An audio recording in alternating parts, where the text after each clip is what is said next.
네, 오늘은 성령의 인도 14번째 시간으로 성령의 사역이라는 제목으로 공부하도록 하겠습니다. 우리가 성령의 사역이라는 말을 자주 듣게 되는데요. 여러분들은 성령의 사역이 무엇이라고 생각합니까? 보통 부흥회 때나 기도원 등에서 드리는 예배의 모습을 떠올리게 되지 않습니까? 뭔가 기도와 찬양을 하되 열정적으로 크게 하고 병도 고치고 귀인도 쫓아내고 예언도 하는 등 여러 가지 은사가 나타난 것 말입니다. 물론 이런 것들은 성령의 역사로 얼마든지 일어날 수 있는 것입니다. 그러나 이런 것들이 일어난다고 해서 그것이 꼭 성령의 사역이라고 말할 수는 없는 것입니다. 왜냐하면 그렇게 겉으로 나타나는 열정적인 예배의 모습들은 성령의 역사가 아니더라도 얼마든지 우리의 열심으로 그렇게 할 수 있는 것들이기 때문입니다. 그리고 여러 가지 은사가 나타난다고 하는 것도 성령의 역사가 아니더라도 얼마든지 다른 영으로 인해 발생할 수 있는 것이기 때문입니다. 여러분, 여러 이방 종교에서도 보면 병도 고치고 방언도 하고 예언도 하고 귀신도 쫓고 그런 경우가 많이 있습니다. 그렇다면 성령의 사역이란 무엇일까요? 그것은 말 그대로 성령을 따라 일을 하는 것을 말하는 것입니다. 그러니까 넓게 보면 성령을 따라 행하는 믿는 자들의 삶이 곧 성령의 사역인 것입니다. 그런 의미에서 믿는 우리는 모두 성령의 사역자로 부르심을 받은 것입니다. 고린도전서 3장 9절에 보면 우리는 하나님의 동역자들이요 라는 말씀이 있는데 이것이 바로 이런 의미인 것입니다. 우리가 성령을 따라 사는 것은 곧 하나님의 동역자 노릇을 하는 것이다 이 말씀입니다. 이것이 얼마나 감사하고 감사한 일입니까? 하나님께서 계획하신 그 일을 하나님께서 이루어 나가시는데 거기에 동참하도록 우리를 부르셨으니 말입니다. 그래서 성령을 따라가다 보면 많은 경우 처음에는 왜 이런 일로 나를 부르셨는지 다 알지 못하다가도 나중에 가면 깨닫게 되는 것입니다. 하나님께서 이런 계획이 있으셔서 나를 이렇게 인도하신 것이었구나 하고 말입니다. 그러므로 우리가 할 일은 범사의 성령님을 우리 삶의 인도자로 인정하는 것입니다. 그리고 성령님께서 인도하시는 그 일이 혹 내가 다 이해가 안 된다고 해도 그저 그 인도함을 따라 행하는 것입니다. 그런 우리를 통해서 그 계획하심을 이루실 하나님을 기대하면서 말입니다. 여러분들 모두 이런 하나님의 동역자, 이런 성령의 사역자로서의 삶이 되시기를 바랍니다. 그런가 하면 성령의 사역을 좁게 보면 교회 내에서 성령을 따라 맡은 일을 감당하는 것을 성령의 사역이라고 하는 것입니다. 베드로전서 4장 11절에 보면 누가 봉사하려면 하나님이 공급하시는 힘으로 하는 것 같이 하라 라는 말씀이 있는데요. 여기 하나님이 공급하시는 힘으로 하라 라는 의미가 바로 무슨 일을 맡았든지 간에 성령을 따라 행하라는 그런 의미인 것입니다.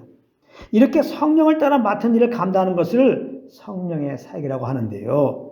특별히 베드로전서 4장 11절 처음에 보면 만일 누가 말하려면 하나님의 말씀을 하는 것 같이 하고 그러는데요. 이 말씀을 각 교회의 말씀을 맡은 분들에게 적용을 해보면 오직 말씀은 성령을 따라 전해야 된다는 것입니다. 여러분, 성령을 따라 전하는 것이 무엇을 전하는 것인지 아십니까? 바로 은혜의 복음을 전하는 것을 말하는 것입니다. 은혜의 복음이라고 하는 것은 오직 십자가에서 우리 죄를 위하여 죽으시고 부활하신 예수님을 믿음으로 구원받는 것을 전하는 것입니다. 그리고 구원받은 자는 예수님의 새 생명으로 새롭게 된 피조물로서 오직 그리스도를 믿는 믿음으로만 살아야 된다는 것, 즉 믿을 때 임하신 성령을 따라만 행해야 된다는 것을 전하는 것을 말하는 것입니다. 이 은혜의 복음을 전하는 것이 바로 성령의 사역이라 이 말씀입니다. 왜냐하면 성령님이 하시는 일이 바로 그리스도를 증언하시는 일이시기 때문입니다. 요한복음 15장 26절입니다. 내가 아버지께로부터 너희에게 보낼 보혜사 곧 아버지께로부터 나오시는 진리의 성령이 오실 때에 그가 나를 증언할 것이요 이렇게 말씀하였습니다. 여기 분명히 진리의 성령이 오실 때에 그가 나를 즉 그리스도를 증언하신다고 말씀하고 있는 것입니다. 그러므로 누가 성령의 사역이라고 하면서 여러 가지 표적들을 보이는데 그것을 통하여 그리스도를 분명하게 증언하지 않으면 그 사역은 결코 성령의 사역이 아닌 것입니다. 즉 그것은 다른 영으로 사역하고 있는 것이다 이 말씀입니다. 누가복음 16장 20절입니다. 제자들이 나가 두루 전파할세 주께서 함께 역사하사 그 따르는 표적으로 말씀을 확실히 증언하시니라 이렇게 말씀하시는데요. 여기 보면 뭐 할 때 주께서 역사했다고 그랬습니까? 제자들이 나가 두루 전파할세 제자들이 나가 복음을 전할 때 성령이 나타났다는 것입니다. 그리고 성령이 나타나서 표적이 따랐는데 그래서 결국 어떻게 했다고 말씀하셨습니까? 말씀을 복음을 확실히 증언하였다는 것입니다. 그러므로 꼭 기억하셔야 합니다. 성령의 사역은 복음을 확실하게 전하는 것이라는 겁니다. 그리고 특별히 복음을 전하긴 하는데 그 다음 믿는 자들이 성화되도록 노력해야 된다고 전한다면 이 역시 성령의 역사가 아닌 것입니다. 즉 이것은 다른 복음을 전하는 것이다 이 말씀입니다. 굉장히 중요한 말씀인데요. 여러분들이 절대로 혼동하면 안 되는 것입니다. 우리는 연약하여 절대로 우리 힘으로 예수님을 닮아갈 수가 없는 것이고 그러므로 결코 우리 힘으로 성화에 이를 수가 없는 것입니다. 그래서 갈라디아서 5장 16절에서는 성령을 따라 행하라 이렇게 말씀하셨고 그러할 때 우리 삶 속에서 자연스럽게 맺어지는 성령의 열매에 대하여 갈라디아서 5장 22절 23절에서 말씀하신 것입니다.